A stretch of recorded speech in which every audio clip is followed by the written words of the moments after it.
Hey there! I'm Des. I'm an artist who works in a variety of media and processes a wide spectrum of subject matter. I'm working to create content for YouTube as well as live streaming on Twitch where I do art and play video games. And you can find me at twitch.tv/DesWesMoss. So for my day job, I'm a caricature artist, and one of the supplies we're supposed to use includes this Chartpak marker. I've come to appreciate the versatility of the nib and the weight of it in my hand. However, I don't love the ink that Chartpak uses. If you're not aware, markers come with a few types of inks that include acrylic, water-based, alcohol-based, and solvent-based inks. This particular Chartpak marker is a solvent-based marker, xylene to be specific if you know your solvents. You're probably more familiar with some solvent like terpenoid, turpentine, or mineral spirits. Xylene is a known carcinogen and is kind of dangerous to get on your skin, breathe in the fumes, and is generally a smelly marker to have in an enclosed space. Remember, when you're working with potentially hazardous materials, work in a well-ventilated space and wear a respirator if you have one available. Working outside is also ideal. Markers also have a variety of nib types. I've been searching extensively and have yet to find another artist-grade marker that uses this particular nib style.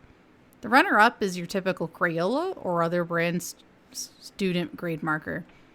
While I'd like to do a conversion of Crayola markers in the future, today I'm going to try and convert some old dried-out Chartpaks to use a different type of ink in.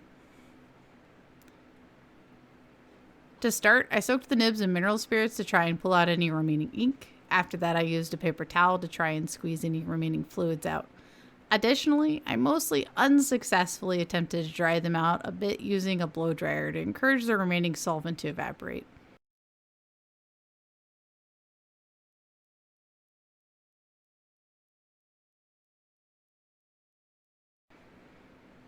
The first ink I tried out was Noodler's ink. I tried this one first because it's the cheapest ink I have available. The nib struggled at first, but did eventually take in the ink. Further tests demonstrated, however, that the ink just isn't suited to being in a marker. Even an hour after filming, the marker just wouldn't make thick, clean lines.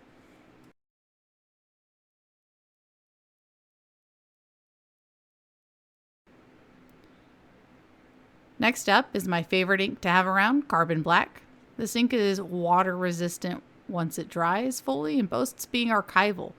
The nib took this ink faster, but found that later when I checked on the marker, it began to act dried up and also wouldn't produce clean line work.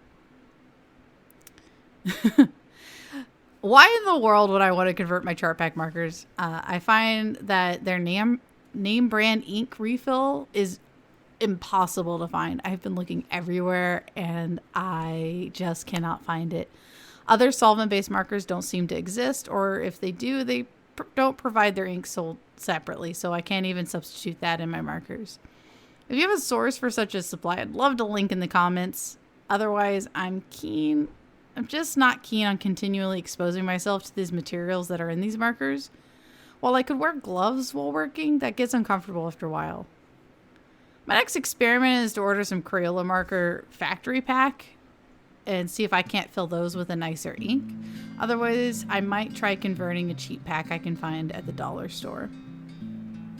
Who knows? All right, well, how about you? Any mad scientists in the art community want to share some of their own experiments? I'm always interested in pushing the boundaries of materials.